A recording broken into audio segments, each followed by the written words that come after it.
RCR presenta al Foro Penal Venezolano en Aquí se habla libertad, con Alfredo Romero, director ejecutivo del Foro Penal. ¿Dónde están las mujeres de bien? ¿Dónde están esos hombres de fe? ¿Dónde están nuestros niños de amor que gritan y claman la verdad? ¿Quién para tantas balas el mal? ¿Quién para tanta arbitrariedad?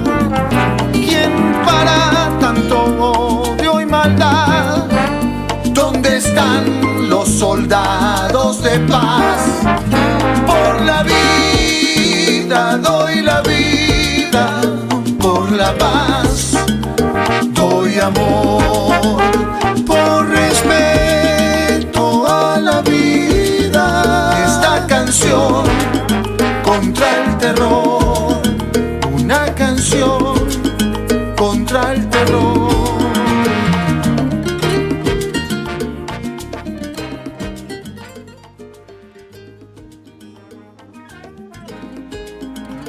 ¿Dónde están los aviones de papel que volaban libremente del balcón? Buenos días. Ahora sí. Buenos días. Ahora sí me escucha. Buenos días, Alfredo. Bueno, los audífonos como que no funcionan. Bueno, pero aquí hablaremos en voz alta. Bueno, buenos días a todos. Como siempre, todos los martes a las 11 de la mañana, el Foro Penal. Hoy estamos también con Gonzalo Imiop. Gonzalo, sabes que tienes si quieres verte mejor, pero claro, es que no sé si puedes como cerrar un poco la parte de atrás que se te ilumina mucho, ¿no? Digo, no, entonces se te está poniendo demasiado brillante la cabeza. No sé si es que se te cayó el pelo o algo, pero tienes un problema ahí que se te brilla el cerebro. Es un poquito complicado, pero bueno, vamos a tratar de hacer algo. Ahí, sí, bueno, es que se ve como una, pero bueno, dale, igual se ve. Pero bueno, quería primero darle buenos días a todos, siempre el agradecimiento a Radio Caracas Radio, a su director general Jaime Nestares, quien por cierto vamos a tener una conferencia del Foro Penal con él el día 17, una conferencia que hacemos solo con miembros del Foro Penal, que son muchos miembros, tanto nacional como internacionalmente, y Jaime va a estar con nosotros hablando de sus experiencias en materia de comunicación, pero más allá de eso, hablando de libertad de expresión. Por el otro lado, en la dirección general, en la gerencia de la estación, Willy Arcaya, en la producción de este programa, nuestra querida Catherine Manzano, en los controles José Gregorio González, creo, Catherine. Si no me equivoco, está José Gregorio González allí. Y bueno, Gonzalo Imiop aquí también presente, y quien les habla, Alfredo Romero. Gonzalo, para comenzar, vamos a hablar del caso del médico, del odontólogo, también cirujano maxilofacial, William Arrieta, y para ello tenemos en línea a Romney Gutiérrez, un querido y estimado y muy buen abogado del Estado Bolívar, miembro del Foro Penal, quien estuvo acompañando a William Gutiérrez desde el primer momento hasta incluso interponer recientemente denuncias ante la Fiscalía. Sabemos que no estuvo en la audiencia de presentación, le dio la oportunidad, digamos, a otros abogados que estaban allí presentes porque pues, todos querían colaborar, pero estuvo colaborando con William Gutiérrez, Arrieta en todo momento. Romney, ¿te encuentras en línea? ¿Cómo estás? Sí, bien, ¿cómo están? Buenas noches, un placer escucharte. Por aquí Gonzalo Imiop y Alfredo Romero te hablan. Bueno, Romney, quería que nos contaras la situación actual, un poco si nos haces un resumen para todos los que nos están oyendo y quizás no recuerdan el caso de William Arrieta, cirujano maxilofacial, odontólogo, quien fue detenido por protestar en una cola de gasolina. Precisamente entendemos que protestó porque había un cierto chanchullo ahí, pareciera de pasar unas personas antes que otras y él se incomodó, se molestó y grabó con un celular y bueno, lo golpearon, lo detuvieron, hoy día libre, y los funcionarios que golpearon a William Arrieta se encuentran, entendemos, detenidos. Y tú estuviste presente en todo eso, Chance, incluso equipo del Foro Penal estuvo presente e incluso recientemente, como decía, se denunció en fiscalía a los funcionarios y hubo una audiencia, creo que fue el día de ayer o el día de hoy, si no me equivoco, y quedan privados de libertad algunos de los funcionarios que agredieron a William Arrieta. Cuéntanos la historia, Romney, y bueno, bienvenido. Bien, bueno, en primer lugar, gracias por la oportunidad. La situación es la siguiente. William Arrieta es un médico odontólogo, cirujano maxilofacial, que se encontraba en las colas de gasolina, bueno, porque él necesita de esa medio de transporte para poder atender a sus pacientes. Entonces, él ya venía varios días en la cola de gasolina y entonces vio y pudo constatar con su esposa cómo los funcionarios policiales alteraban el orden al hacer pasar y autorizar el ingreso de carros por el tema de que no estaban en la cola. Entonces, eso le generó una indignación que en el marco de su derecho a la libertad de expresión decidió documentarlo y dejar registro como parte de su deber ciudadano. En este sentido, él hizo a través de un video una manifestación pacífica donde él estaba como que dejando registro de estas irregularidades. Él fue objeto, en esa situación, de una detención arbitraria, porque él no estaba cometiendo ningún delito, sino ejerciendo un derecho constitucional. En el momento de la detención, él y su esposa son agredidos de manera física, verbal. Posterior a ello, son trasladados a un centro de coordinación policial adscrito a la Policía Nacional Bolivariana, donde sí los es golpeado y sufre durante todo ese proceso, desde la detención hasta el traslado del centro de detención, de tortura, tratos crueles, inhumanos y degradantes. Entonces, se configura una participación de los funcionarios públicos en una detención arbitraria y también en la práctica de tortura.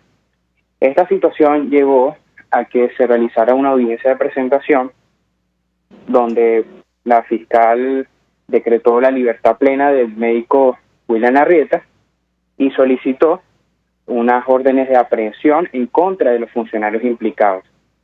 Esos funcionarios el día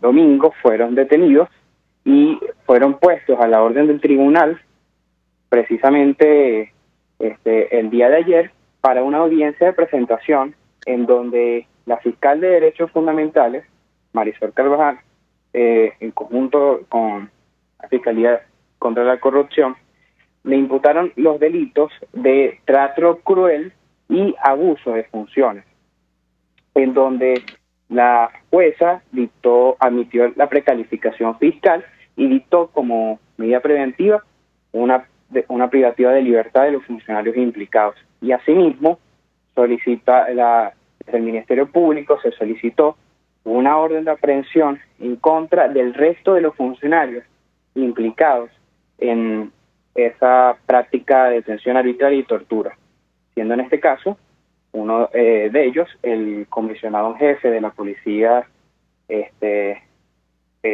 José Luis Ortega, que profirió tortura en contra de William en el centro de detención. De esta forma se genera un esquema en donde él es sometido a una detención arbitraria, queda a la orden de los organismos de seguridad, fue sometido a tortura. Al quedar en libertad, él posteriormente hace la denuncia ante la Fiscalía de Derechos Fundamentales y posterior a ello se hace la audiencia de presentación de los funcionarios implicados. Ahora queda, entonces, en virtud de estas órdenes de aprehensión que se acaban de dictar para el resto de los funcionarios, siendo este funcionario anteriormente mencionado el señalado, queda la orden entonces que se haga una detención para dicho funcionario y se procede a hacer una nueva de presentación.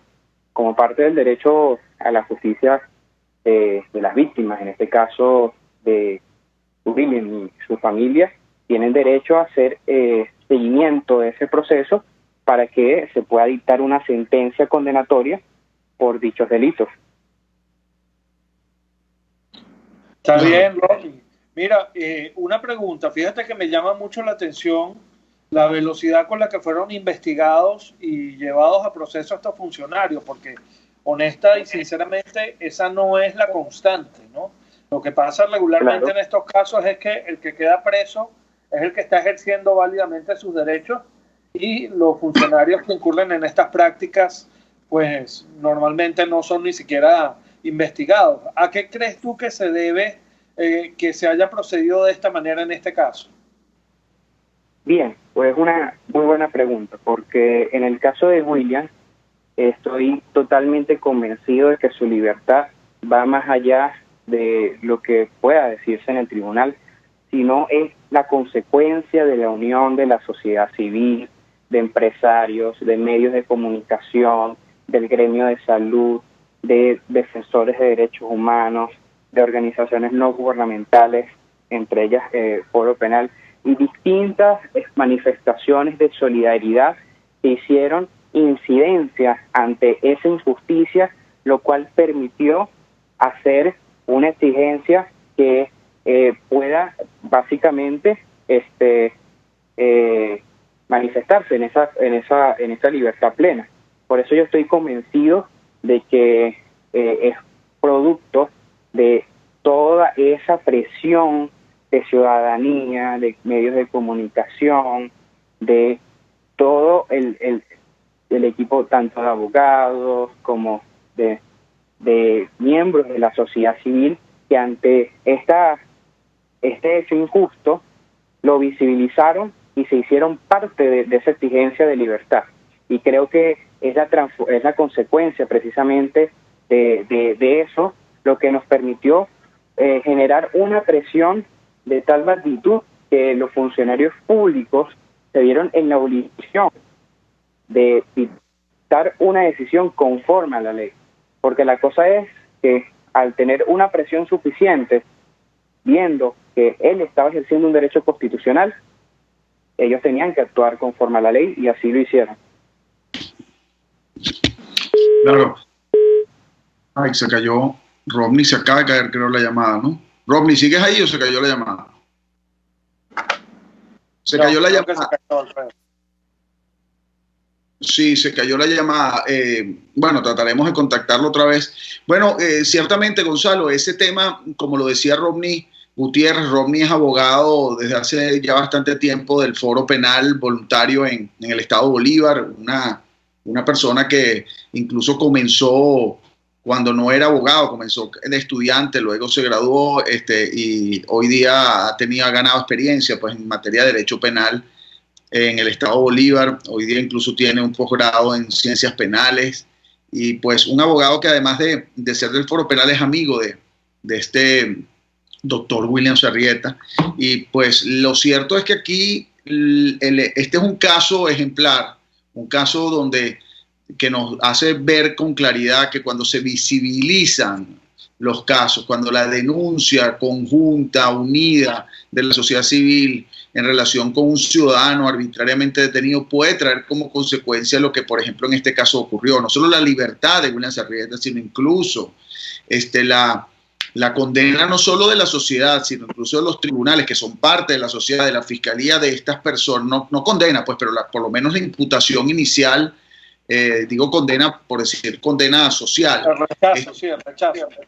El rechazo de estas personas y que haya la decisión de procesarlos e incluso detenerlos por haber agredido a un ciudadano que estaba ejerciendo no solo su derecho a la manifestación pacífica, sino su derecho a denunciar, como la Constitución establece, a aquel que está cometiendo algún delito. Romney, ¿volviste? Sí. Ajá. Bueno, Romney, estamos diciendo que aquí la importancia, ¿no? Tú que has vivido, les estaba contando antes después que se colgó la llamada, la importancia de la visibilización de los casos para lograr precisamente que se haga justicia, por un lado. Y por otro lado, en virtud de eso y también tu experiencia en esto, comentaba que tú eres un abogado que además comenzó, si no me equivoco, me puedes aclarar, Romney, con el foro penal previo a que te graduaras, ¿no? Tú arrancaste con el foro penal incluso antes de graduarte o recién graduado, no recuerdo, y has tenido una gran experiencia con el foro penal, o sea que esto de la visibilización, de poder denunciar, de que participe la sociedad civil, de que el foro penal con sus voluntarios, con sus integrantes, pueda denunciar y hacer ver lo que está ocurriendo, no solo con este caso, sino con muchos otros, es muy importante para lograr no solo libertad, sino justicia, ¿no? Cuéntanos. Sí, en esa oportunidad, cuando yo estaba estudiando Derecho, un profesor que en ese momento era coordinador del Foro Penal, el abogado Ezequiel Monsalve, nos comenta sobre la oportunidad de participar en el Foro Penal como activistas, en este caso a través del rol de defensores activos. Y en esa oportunidad, como estudiante de Derecho, trabajando en conjunto con Camila González, nos tocó participar en la defensa y promoción de los derechos humanos a través de la institución, asistiendo a víctimas de violaciones de derechos civiles y políticos, en el caso de familias de presos políticos. Nos tocó hacer actividades y acciones de conciencia, así como apoyar al equipo jurídico. Desde esa oportunidad, siendo solo estudiante, entendí la importancia de lo que era la visión de la defensa de derechos humanos, no como una tarea exclusiva de los abogados, sino también como ciudadanos. Cada ciudadano tiene la oportunidad de ser parte de este rol fundamental, y la defensa de los derechos es tarea de todos. Entonces, al igual que yo pude ser estudiante, en ese equipo que actualmente persiste de defensores activos, contamos con miembros del gremio de salud, de profesores, y muchas otras personas de la sociedad civil que, en el sentimiento de querer exigir justicia, forman parte como activistas ciudadanos. Fíjate, Sí. Alfredo, que yo veo aquí algo que es importantísimo destacar, que es que la fórmula del litigio estratégico, que recientemente, por cierto, la pusimos en blanco y negro y la resumimos pues en un manual que está a disposición de todo el que quiera tener acceso a él de manera gratuita a través de nuestra página web. La fórmula del litigio estratégico funciona. Fíjate que en este caso se conjugaron perfectamente lo que es el trabajo jurídico, es decir, la fundamentación jurídica, no solo de defensa a la víctima del abuso, sino también de imputación, de señalación de esta persona que estaban violando los derechos de esta víctima en particular, pero además toda una campaña, toda una articulación de sectores que no eran necesariamente jurídicos y que de alguna manera pues también contribuyeron a subir el costo de todo lo que estaba pasando, de manera tal que el resultado que se materializó pues fue básicamente un resultado hasta este momento pues perfecto. Se logró la libertad plena de la víctima de la violación a su derecho humano, pero por otro lado se inició ya pues el proceso formal de investigación contra quienes habían violado sus derechos humanos. Y en esto intervino no solamente la pata jurídica de esa mesa, sino también todo lo que fue la movilización de la sociedad civil, la movilización mediática, etcétera. Esto, en definitiva, lo que yo creo que demuestra que la fórmula del litigio estratégico sí funciona. Cuando está bien aplicada, pues funciona perfectamente. Sí, y pues eso es, como digo, algo que hemos tratado de enseñar pues a todos los activistas del Foro Penal, incluso aquellos que no son parte, ¿no? También que son parte de otras organizaciones.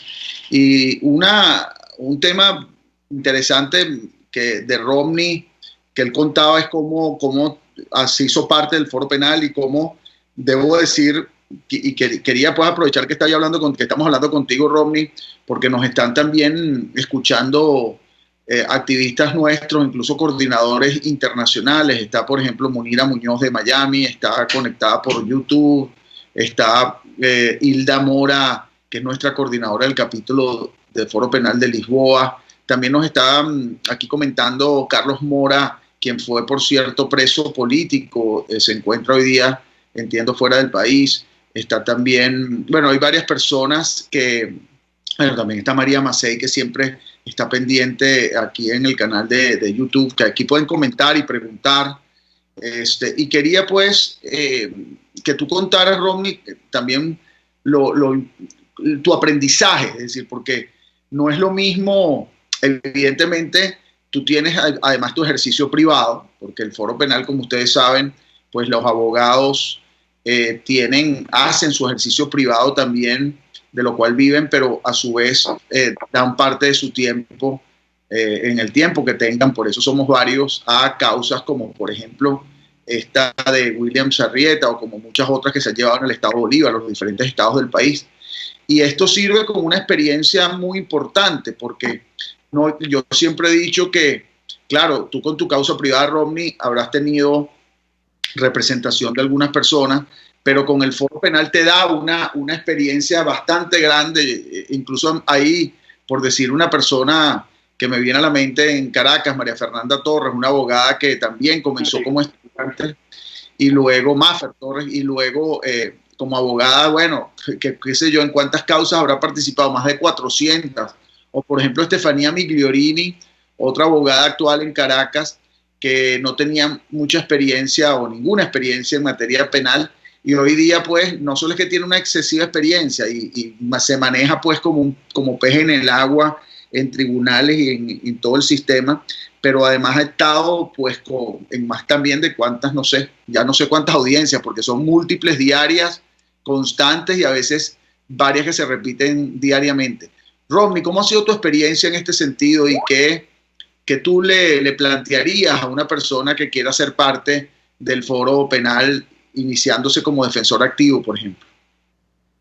Bueno, en primer lugar, en el marco de mi participación en el Foro Penal, pude aprender de parte de excelentes profesionales, tanto abogados como defensores de derechos humanos, una formación en el marco del litigio estratégico de derechos humanos, que es una estrategia que no solamente requiere la participación a nivel judicial, sino también la asistencia y acompañamiento extrajudicial y comunicacional, que nos permite, ver desde otra óptica la defensa de los derechos humanos.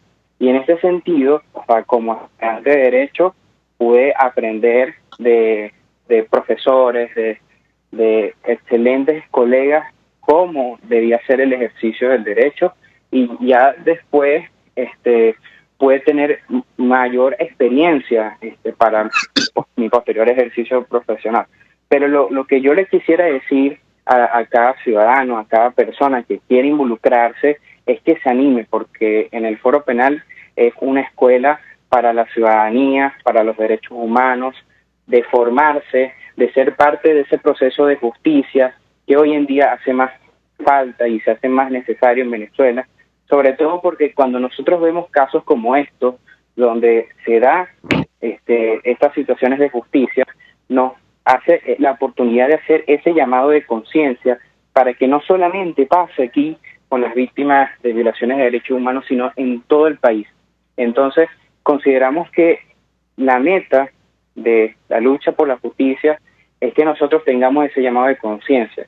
Hay una frase que siempre me gusta comentarla al equipo del Foro Penal Bolívar, y es que el día en que dejemos de luchar por la libertad, habremos perdido la dignidad, pero el día en que luchemos por ella, no solo habremos ganado dignidad, sino algo más importante, humanidad. Y se trata de ser más humanos, más ciudadanos, más empáticos ante las situaciones que viven los ciudadanos que tenemos a nuestro alrededor y que en estos momentos son víctimas de violaciones de derechos humanos. Entonces, en nuestras manos tenemos esa responsabilidad importante de poder incidir, de poder transformar y sobre todo de aprender, porque aquí hay siempre espacio para todos.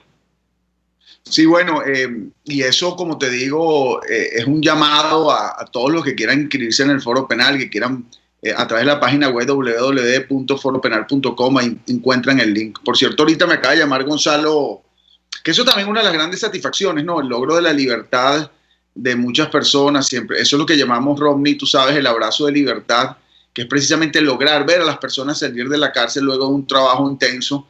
Me acaba de llamar ahorita Carlos Aristimuño, por eso me vieron que atendía el teléfono, quien fuera preso político en Ramo Verde por 2 años y 7 meses, creo, en total.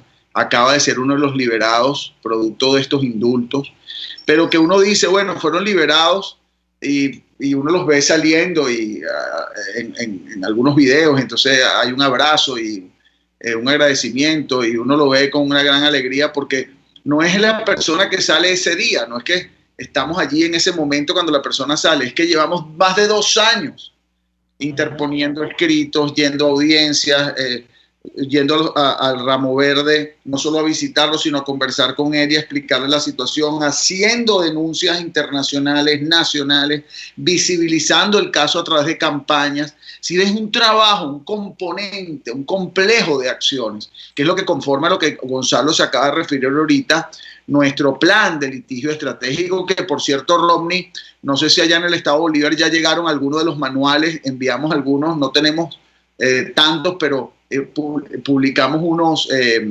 ¿cómo se llama? En físico, pues, ¿no? También están online, pero no sé si les llegaron allá al Estado Bolívar y deberías tener uno siendo una persona integrante y habiendo nacido como abogado en el foro penal.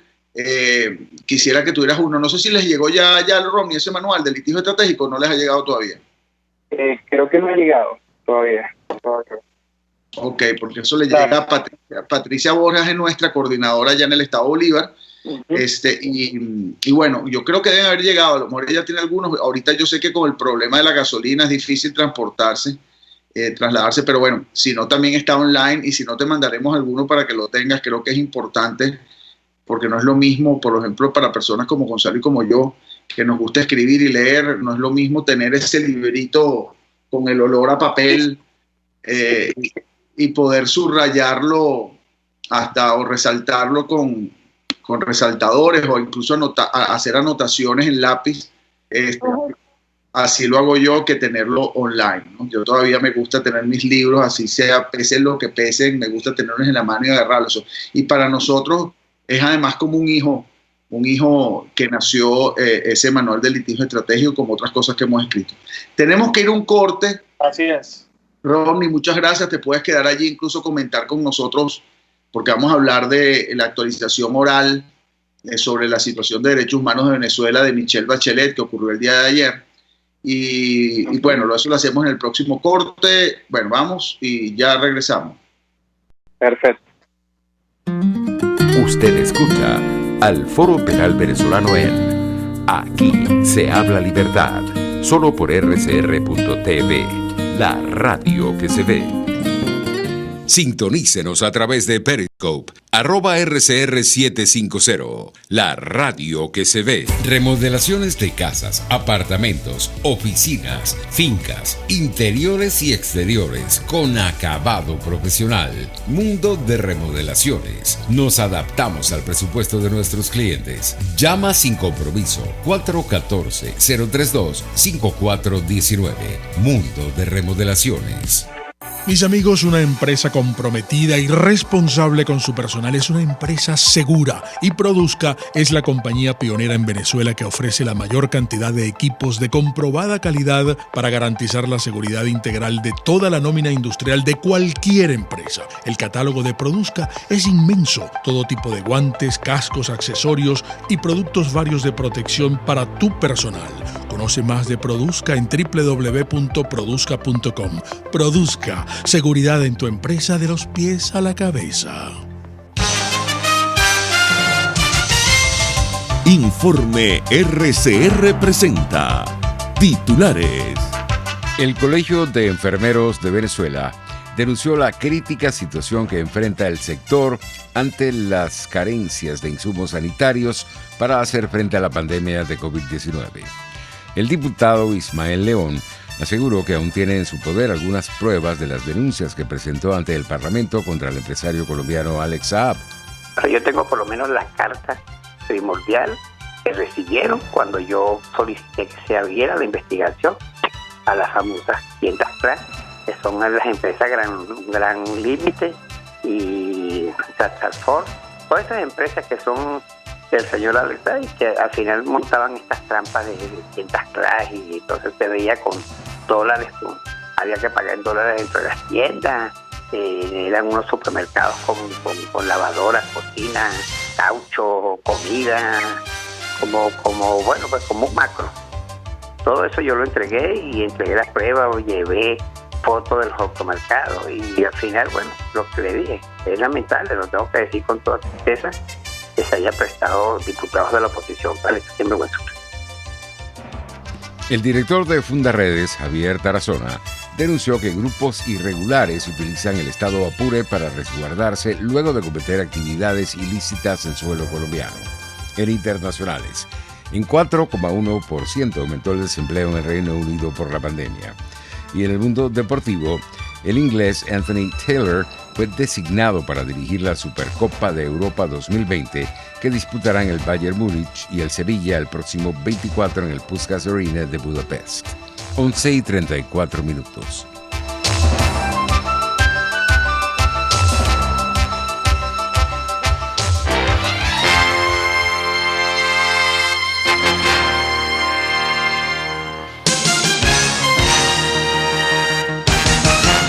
En Global Therapy seguimos comprometidos con tu rehabilitación física, te ayudamos a recuperarte de tu postoperatorio y en el alivio del dolor. Búscanos en el Centro Comercial Multiplaza Paraíso Nivel Empresarial 2 a través de Twitter e Instagram o llámanos al 0412-256-1104. Y no olvides lavarte las manos con agua y jabón y cumplir con el distanciamiento social. Global Therapy y despídete del dolor. RCR 750 AM, porque lo bueno une.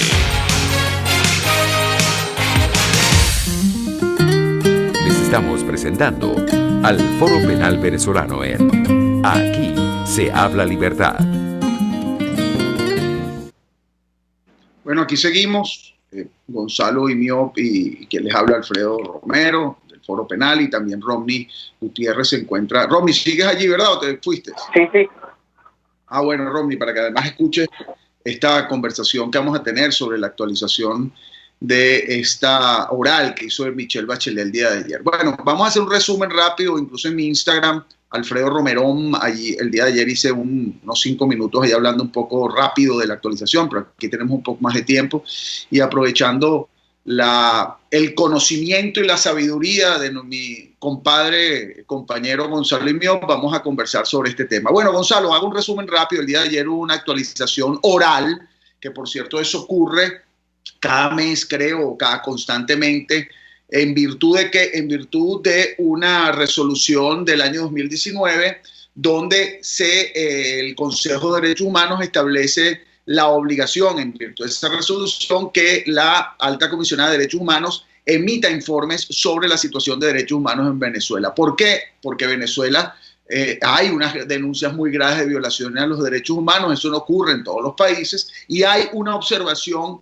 directa en relación con Venezuela. Entonces vamos a partir primero, voy de atrás para adelante, ¿no? Esto es una actualización oral que va a haber, por cierto, un informe ya más formal de la situación de derechos humanos reciente, detallado, el 23 de septiembre.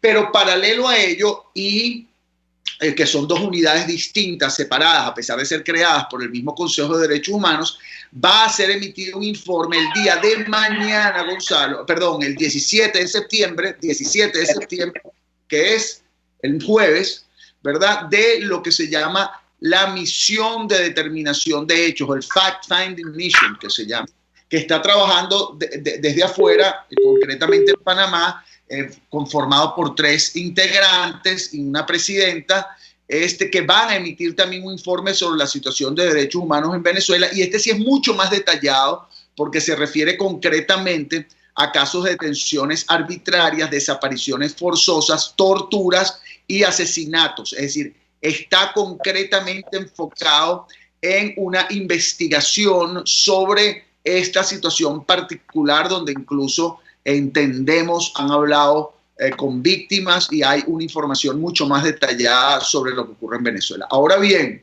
en lo que respecta a la actualización, para empezar ahora sobre lo que ocurrió ayer, una actualización oral muy resumida, de Michelle Bachelet, donde con un lenguaje que a mí siempre lo debo decir, y no es una crítica, pues bueno, sí es una crítica, pero es un sentimiento, a mí me parecen muy chocantes, o me suenan muy chocantes estos lenguajes diplomáticos y políticos cuando se trata de violación a los derechos humanos, pero así son esta forma de decir las cosas. Y, por ejemplo, yo lo que a mí me suena un poco chocante, repito, es que no se habla de detenciones arbitrarias en formas generales cuando concretamente se está refiriendo a presos políticos y no dice la palabra presos políticos. Sin embargo, habla de la liberación de estas personas, repito, con el lenguaje que así se utiliza, pero exige la liberación pues, de estos detenidos arbitrariamente, que son efectivamente presos políticos. Eso es importante, pero una cosa importante, Gonzalo, que ahí te doy para que tú sigas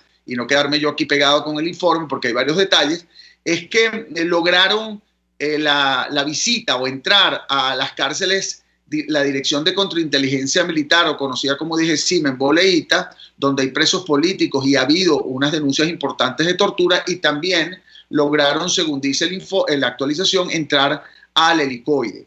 Y lograron entrevistar a 39 personas en estos dos lugares. Entiendo yo que son 16, eran 16 según me informaron en el Helicoide, y el restante, tengo que contar rápidamente, el restante creo que 23 son en el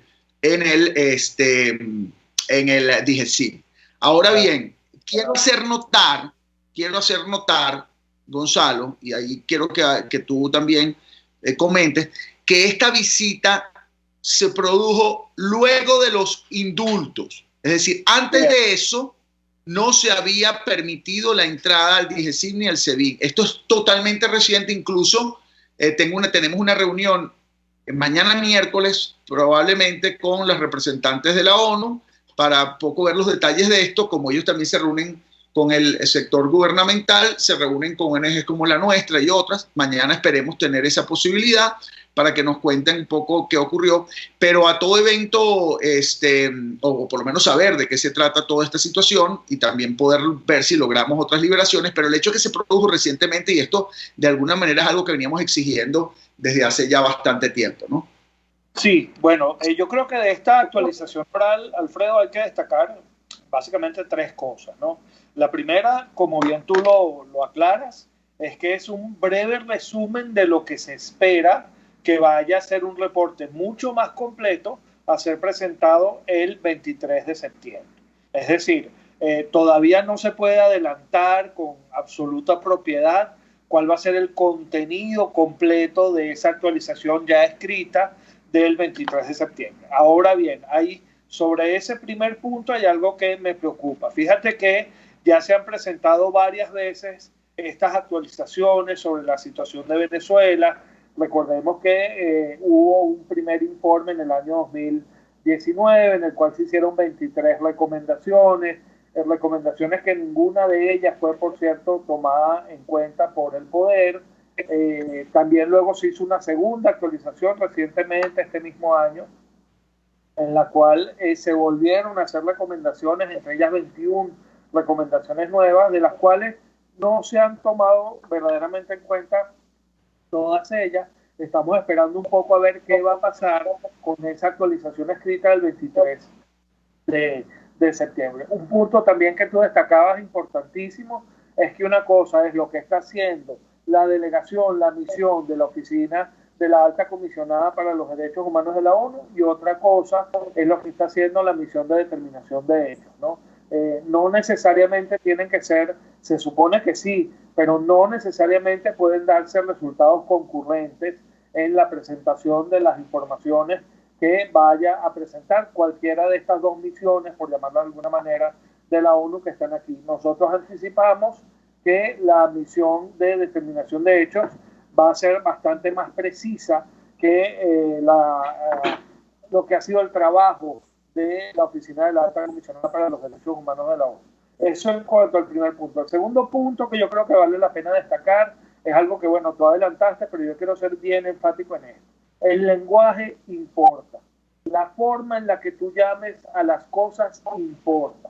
No es lo mismo decir que en Venezuela se han producido algunos fallecimientos en el contexto de la situación de conflicto social que existe en Venezuela a decir que ha habido ejecuciones extrajudiciales o que ha habido asesinatos en el contexto de las manifestaciones. Son formas completamente distintas de plantear las realidades y el lenguaje es importante. Por eso hemos hecho tanto énfasis. Ya lo hicimos en la actualización anterior, no sé si lo recuerdas, Alfredo. Dijimos que nos llamaba mucho la atención que en el primer informe, en el de 2019, se hablaba sin tapujos y sin ningún tipo de censura de presos políticos, pero ya a partir del 2020 eso como que ya no existe. Y eso es importante destacarlo, porque si bien es cierto que la detención arbitraria es una violación a los derechos humanos, también es cierto que no necesariamente toda detención arbitraria es una detención por motivos políticos. Y en Venezuela definitivamente, además de que tenemos detenciones arbitrarias, tenemos detenciones arbitrarias por motivos políticos. Y esto es algo que hay que destacarlo mucho. ¿Por qué? Porque esto puede ir a contraste o ir a contrapelo de lo que vaya a demostrar, por ejemplo, el día de mañana la misión de determinación de los hechos, que está básicamente para establecer si hay hechos que pueden tener una característica particular, que es la de constituirse en crímenes de lesa humanidad, como por ejemplo el crimen de lesa humanidad de persecución por motivos políticos. Entonces, este lenguaje que a veces se está utilizando, bueno, que a veces no, que se ha venido utilizando en el 2020 en estos reportes y estas actualizaciones de la Oficina de la Alta Comisionada, no es quizás el lenguaje más adecuado, no es el lenguaje más técnicamente correcto, por cierto, para referirse a este tipo de situaciones, y nosotros lo que intuimos, como bien lo ha adelantado Alfredo, es que aquí hay más un interés diplomático de tratar de mantener el trabajo de la misión de la Alta Comisionada para no levantar suspicacias o obstáculos en el poder, en el gobierno, que puedan de alguna manera dar al traste pues con toda este análisis, esta evaluación que está haciendo la Oficina de la Alta Comisionada sobre los Derechos Humanos para específicamente el caso de Venezuela. Y lo tercero que yo quiero destacar, que es muy, pero muy importante, es que uno de los aspectos que se toma en cuenta acá es que se ve como favorable que se haya concedido un indulto. Y lo del indulto, bueno, Alfredo, no vamos a volver a caer en eso porque ya ese tema lo conversamos, pero el indulto lo ponemos así entre comillas porque ha sido muy debatido este tema de su verdadera naturaleza jurídica, para 110 personas que según la Oficina de la Alta Comisionada pues favorece la distensión política, la apertura del espacio democrático. Yo creo que con esto hay que tener cuidado porque es cierto, con una mano se está excarcelando gente, pero con otra mano se mantiene a gente encarcelada y se sigue metiendo presa a personas por motivos políticos. Entonces, el informe que tiene que venir ahora el 23 no puede hablar solamente de las luces de estas excarcelaciones, de estas 53 personas que fueron recientemente excarceladas, sino que también tiene que meterse con las oscuridades de las personas que siguen presas y de las personas que se van a seguir encarcelando, porque una de las cosas más difíciles de este tema, bueno, Alfredo lo sabe y quienes trabajamos en el foro penal lo sabemos, es que este fenómeno, como es un fenómeno que está en curso, es un fenómeno constante, nunca cesa. Y los números, por ejemplo, de represión, tenemos que hablar también de la máquina de la represión, Alfredo. Los números de la represión no han variado significativamente, incluso con los indultos que se acaban de conceder. Y esto también debe ser abordado. Ese sería el tercer aspecto que yo, por lo menos de esta breve actualización oral de la Alta Comisionada, sacaré. Este tercer aspecto es decir, no solamente te quedes en lo que tú ves como positivo, también tenemos que afrontar la otra cara de la moneda que no es ni luminosa ni positiva. Eso es lo que yo destacaría, esos tres aspectos. Sí, bueno, Gonzalo, vamos a ver si Catherine nos tiene ya preparado la máquina de la represión para hacer un resumen, que por cierto, mientras Catherine nos el dedo en el sonido, un momentico, quería decirles que y sobre todo a nuestros activistas que nos ven, y bueno, y a todos los interesados en estos temas, ahora estamos publicando no solo la lista o el número de presos políticos, sino mayores especificaciones en estos resúmenes que hoy, por cierto, pusimos en el Twitter de Foro Penal, también lo replicamos en los Twitter personales, y que es la lista, además, o cifras que verifica y certifica Luis Almagro, la Organización de Naciones Unidas, y nuevamente, porque queríamos incorporar un factor externo a nosotros, pero interno en el país, es el cardenal Baltasar Porras, con quien, por cierto, tenemos también una conferencia que invito a todos los miembros del Foro Penal con él la otra semana. Bueno, vamos entonces a la máquina de la represión. La máquina de la represión. A la fecha hay 334 presos políticos, de los cuales 312 son hombres, 22 mujeres detenidas, 207 son civiles, 127 son militares, 332 adultos, 2 que fueron adolescentes cuando fueron detenidos, cumplieron mayoría de edad en prisión. Por cierto, hay un indígena preso con una enfermedad importante, grave. Quiero decirles que hasta la fecha ha habido 15.542 detenciones con fines políticos desde el año 2014. El Foro Penal ha atendido y logrado libertades de más de 12.000 detenidos. Y esto, claro, sigue el efecto puerta giratoria, pero siempre he dicho, si el Foro Penal no estuviese allí visibilizando, haciendo saber que existen estos detenidos, probablemente estuviesen allí olvidados y sin ningún tipo de atención y probablemente todavía presos. Además, hay más de 9.000 personas que siguen sujetas arbitrariamente a medidas restrictivas de su libertad.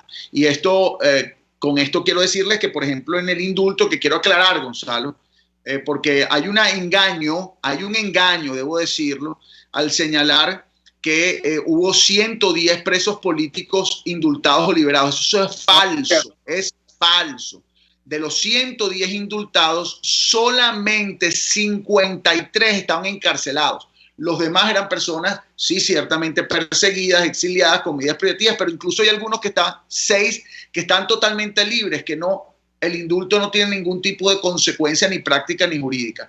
Pero por ahí he oído, a manera engañosa, inclusive de factores de oposición, debo decirlo, donde se habla de como un éxito para los que establecieron las negociaciones, que hay 110 personas liberadas que fueron presos políticos. Eso es falso. El preso primero, ¿por qué? Porque preso no es una calificación que estamos haciendo, es que un preso es una persona encarcelada. Al decir que quedaron liberados 110 presos, es decir que 110 estaban encarcelados. No, solamente 53 estaban realmente encarcelados y pues sí, ciertamente la encarcelación era con fines políticos, ¿no?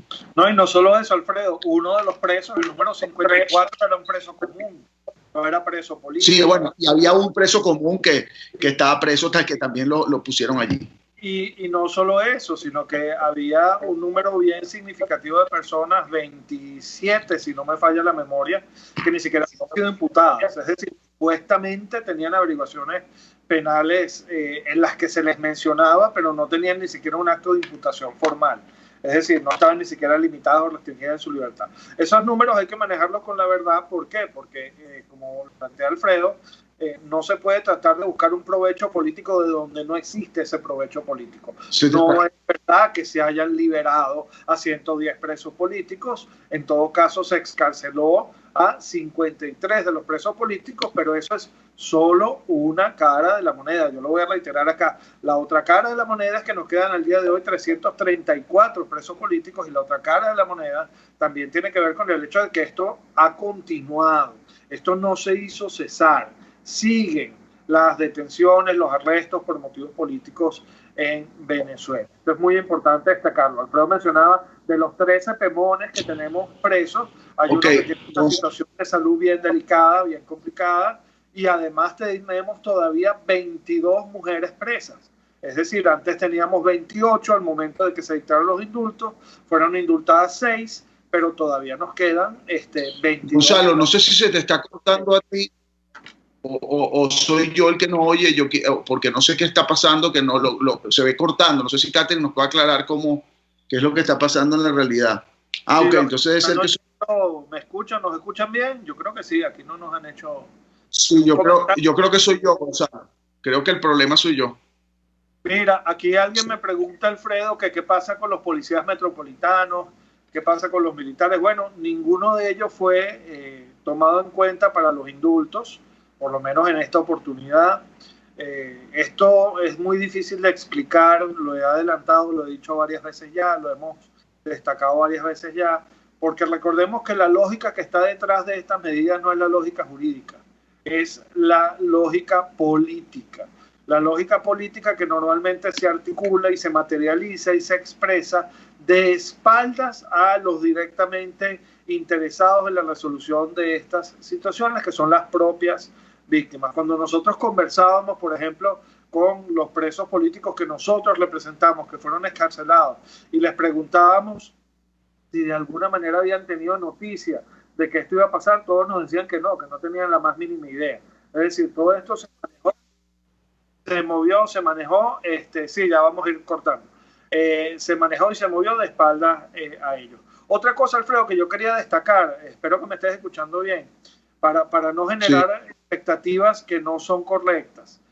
Aparentemente, a raíz de esta visita que pudo hacer la misión de la alta comisionada para los derechos humanos de la ONU, tanto a la DIGESIM como al SEBIN, algunos familiares tienen como la impresión de que se está levantando una nueva lista de personas para ser excarceladas. Esto no es cierto. En todo caso, eso no es la misión de la alta comisionada para los derechos humanos de la ONU. Hay que ser bien claros en esto. Si se están adelantando otras conversaciones, otras negociaciones para que salgan personas, eso en este momento no se conoce, no se sabe, y no va a levantar la alta comisionada una lista de personas para luego ser excarceladas. No, entre otras razones, ¿por qué? Porque ya esas personas que están injustas y arbitrariamente encarceladas por motivos políticos, ellos saben quiénes son perfectamente porque le piden continuamente la información al Foro Penal venezolano y ahí tenemos esa información. Entonces es importante no generarse falsas expectativas. Es muy importante no generarse falsas expectativas. Pero bueno, nosotros seguiremos adelante, seguimos luchando, vamos a seguir hablando no solamente por los que están encarcelados, sino también por los que son perseguidos. Pero ya nos toca, Alfredo, cerrar, ¿no? Nos toca despedirnos de este programa del día de hoy. Sí, bueno, muchas gracias, Rodney, que creo que se trancó la llamada, no pudimos contactarnos con Patricia Borja, se nos ha hecho muy difícil contactarnos con ella, pero menos mal que es nuestra coordinadora del Estado Bolívar, para hablar de este caso de William Sarrieta. Quiero decirles a todos que esta tarde, muy probablemente, voy a estar en un Instagram Live con William Sarrieta, con este odontólogo, doctor, que vamos a intentar conectarnos con él. Y bueno, quería darles las gracias a todos por estar pendientes, por estar siempre atentos a esta situación. Siempre es importante que aquellos que quieran ser parte del Foro Penal se inscriban a través de la página web, ahí donde dice inscríbete como defensor activo, como voluntario, quienes quieran aprender. Nosotros de alguna manera intentamos incluso enseñar a todos aquellos que quieren ser defensores de derechos humanos y quieren una experiencia en esta materia. Y bueno, muy agradecido a todos los coordinadores, a todos aquellos y a todos los miembros que nos ven y que nos oyen y que están pendientes de todo lo que ocurre en este tema de derechos humanos. Esperamos entonces estos dos informes, el del 17 de septiembre de la misión de determinación de hechos y esperamos también el otro informe del 23 de septiembre de la alta comisionada de derechos humanos. Bueno, siempre terminamos con nuestro eslogan, con nuestro lema que repetimos todos y que es parte además de nuestra juramentación, que dice así: no hay que hacer justicia por propia mano, pero está en nuestras manos que se haga justicia. Muchas gracias. RCR presentó al Foro Penal Venezolano en Aquí se habla libertad.